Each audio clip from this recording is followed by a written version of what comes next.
Good morning and welcome back to the channel. A little bit different today. You join me in the cockpit of the compact. Just dropping stuff off to a mate of mine's workshop on a nice sunny day. Yes, I did say it's sunny. It's been a long time coming, hasn't it? We've had a horrendous bout of rain. I mean, spring was meant to be here. I mean, show season is upon us. I'm miles behind with show prep, like literally miles. Like, I've got so much to do. We went to Cafe Machine Tuesday evening for a BMW night. Pretty cool. Didn't really do much filming or anything for the channel because sometimes like you just want to go somewhere and enjoy yourself. You know, you don't really want to like have the stresses of trying to get good coverage and footage and stuff like that. And you know, like there's plenty of other channels out there that cover events and all sorts of stuff like that. I don't think that anyone's done a video on Caffeine Machine, the Hut, the new place that's just opened yet. That's where we were. Turnout was good. There was a few 36s. Me and a couple of buddies went up there. It was all right. There was probably 6 or 7 36s turned up, so that was quite cool. There was quite a lot of new stuff, as you'd expect for this day and age. But which brings me on to my next subject, which is, do modern BMW drivers or owners appreciate the old stuff? Now, not last year, the year before, 22, went to BMW show at Santapod, and I was absolutely astounded by the lack of like 80s and 90s BMWs there. I mean, got E36 Kings went, and we took 20 cars with us, which was an absolutely banging shout. Camped, had a great laugh. Anyway, we'll get into that later. But I mean, the amount of new stuff there, like 1 Series, E90, like the later model than that. Name escapes me at the moment. I can't remember the name of it. Was it F something? I can't remember. I'm not really up on my new stuff. I prefer playing with 90s shit boxes, hence the name of the channel. So I mean I can appreciate the modern stuff for what it is. I mean, it's, you know, technology's pretty cool. They've got some awesome power. You know, they look really aggressive. Some of them, they look nice. The styling's pretty cool. I mean, for instance, the F Series M3 wagon. What a toy that is. Love to have one of them. Can't afford it because I'm a poor E36 owner. But I mean, do they appreciate the heritage of these things, or where they've come from? I mean, like, you know, if it hadn't been for like the early BMWs taking off so well, would they even exist? I mean, what would have happened to BMW? Would they have had the success they had in the touring cars? Ready Siege, Winkelhock and Percy. And it looks to me as though Joachim Winkelhock is not going to get a 5th victory here today at Silverstone. Because he can't do. Drifting wise, I mean, BMW chassis are still very, very, very popular. I mean, even if you look at Conor Shanahan and Adam LZ, they're still running 36 chassis. And I mean the best practice you can get too. Oh yeah. Yeah. Oh, look at this, all E36. All blue. Yeah. Yeah. Yeah, this is cool, and we talked about in the podcast just how competitive the BMWs are. You know, from modern ones to, you know, old school E36. Here we go, Shanahan. Look, he is just loose as a goose right now. Gets into that first outside zone. Boom, right there. Digs deep. Puts that back bumper once again. Adam LZ, he's applying that pressure. Look at Adam LZ. He says, hey, welcome to Formula Drift. I'm here too, man. And Adam LZ, really competitive against, you know, a lot of the more modern stuff, which is crazy. It's absolutely, it's mind-blowing, really. You can take a car from the 90s and you can go up against something in 2024, or, you know, a new build, and still play with the big boys. Amazing. It also brings me on to another subject. A lot of you probably follow drift games, and you've seen what's happened to their HQ. I mean, words cannot describe how devastating, absolutely devastating. I mean, I didn't follow, I'll be honest, I used to follow Dave Egan a bit when he was doing BDC and drift games and IDC, but I wasn't a subscriber to drift games, to be honest with you. So I heard about the fire I didn't know, I was literally in the dark. I didn't know anything about their HQ, I didn't know what they built, I didn't know what they were doing. I watched that video of where it went up in flames, and wow, that was pretty gut-wrenching, wasn't it? Like, to see the guys' hopes and dreams, and like, they were living the dream, those guys, you know, they're just ordinary people like me and you that have, you know, come together, worked really hard, and they are living the dream as far as a petrol head is concerned. Like, amazing. They had everything you could ever want, literally everything, and it's gone within a matter of hours, everything. The bit that really surprised me was the state of the Lambo. Like, it was just 4 wheels and suspension components. The rest was, it just disintegrated, burnt away to nothing. Pile of steaming plastic on the floor, like, absolutely crazy. Anyway, I mean, I know it doesn't mean a lot coming from a small channel like myself, but I want to wish Drift Games and Dave Egan and all his lads the best, and, you know, no doubt they'll come through and they'll come back bigger and badder and stronger than everything else. It is very hot in here with the window shut, and I've got a jumper on. That was a bad decision. So I'm going to flip the camera around in a minute when we get to some nice country roads, and do a little bit of driving to the speed limit, obviously, because we're all respectful of the speed limits. We don't drive exuberantly everywhere, do we? Definitely not. So now I think would be a good time to swap the camera over, so I'll see you guys in a bit.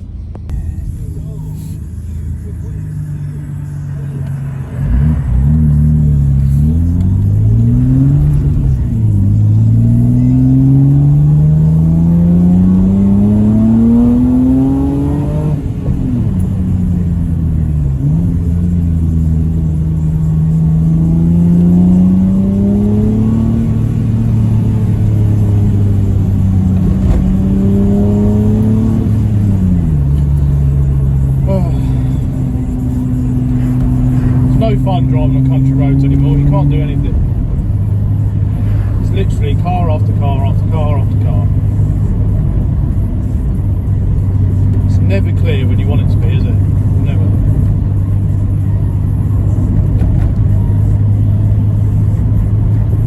No, I'm not going to overtake them. It's sketchy down here. Can't really. I mean, maybe back in my teen days, probably would have driven a bit more aggressively down here, but, you know, as you can see, there's streams of cars coming.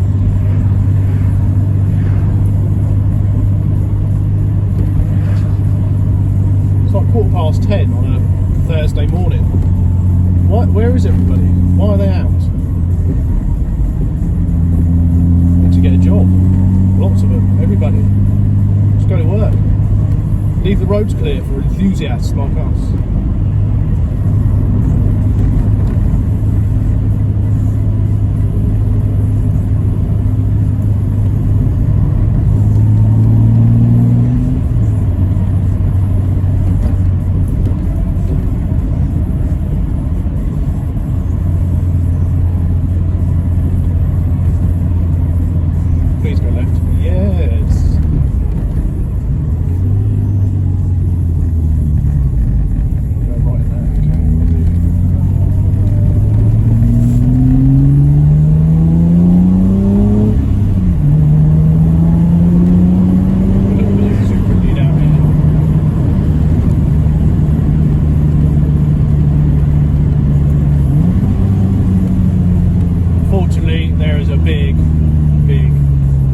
Kind of a jump, but I don't want to jump the compact over here because it will destroy my sun. Another little up here if I get this right.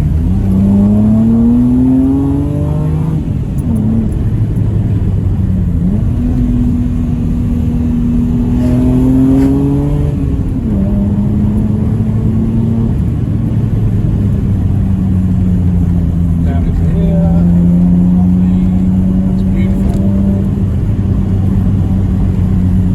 Brakes.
ditch. Don't know if you saw that. There was a lorry in the ditch there. Crazy stuff. And very slowly into here. Oh my god. Oh, there's one. Oh. Oh. Oh.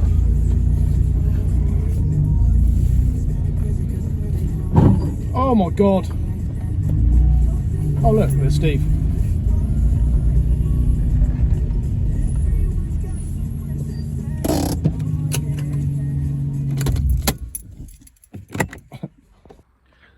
So we made it to the unit.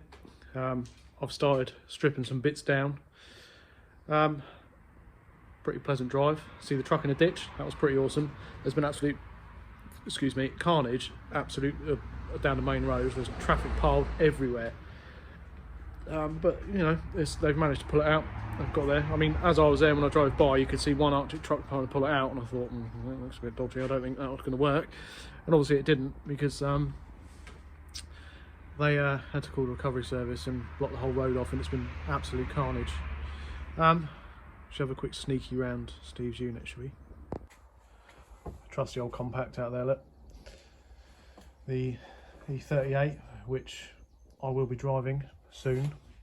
Won't tell you anything more about that though, because it's a bit of a secret. There's an event coming up in June that a few of us are going to. It's going to be a bit of a road trip, so keep on tabs for that. And here we have a lovely black E36 Coupe, which is coming for some work. It's coming for a full rear end rebuild, which will be quite cool. Hopefully I'll be able to come back when that's being done. And obviously Steve's Coupe, that is in process of becoming less rusty.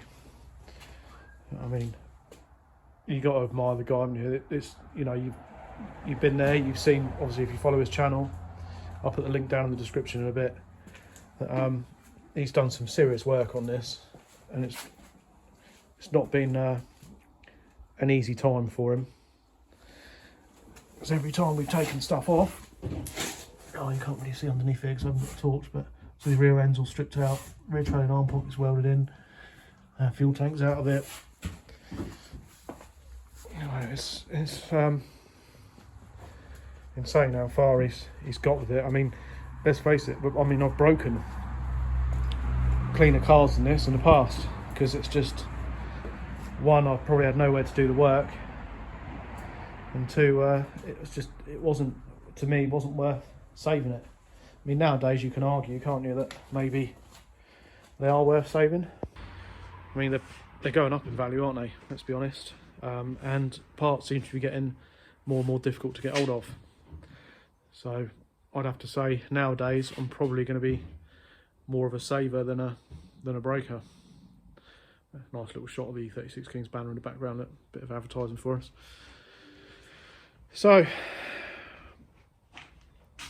let's have a look at what I've been doing.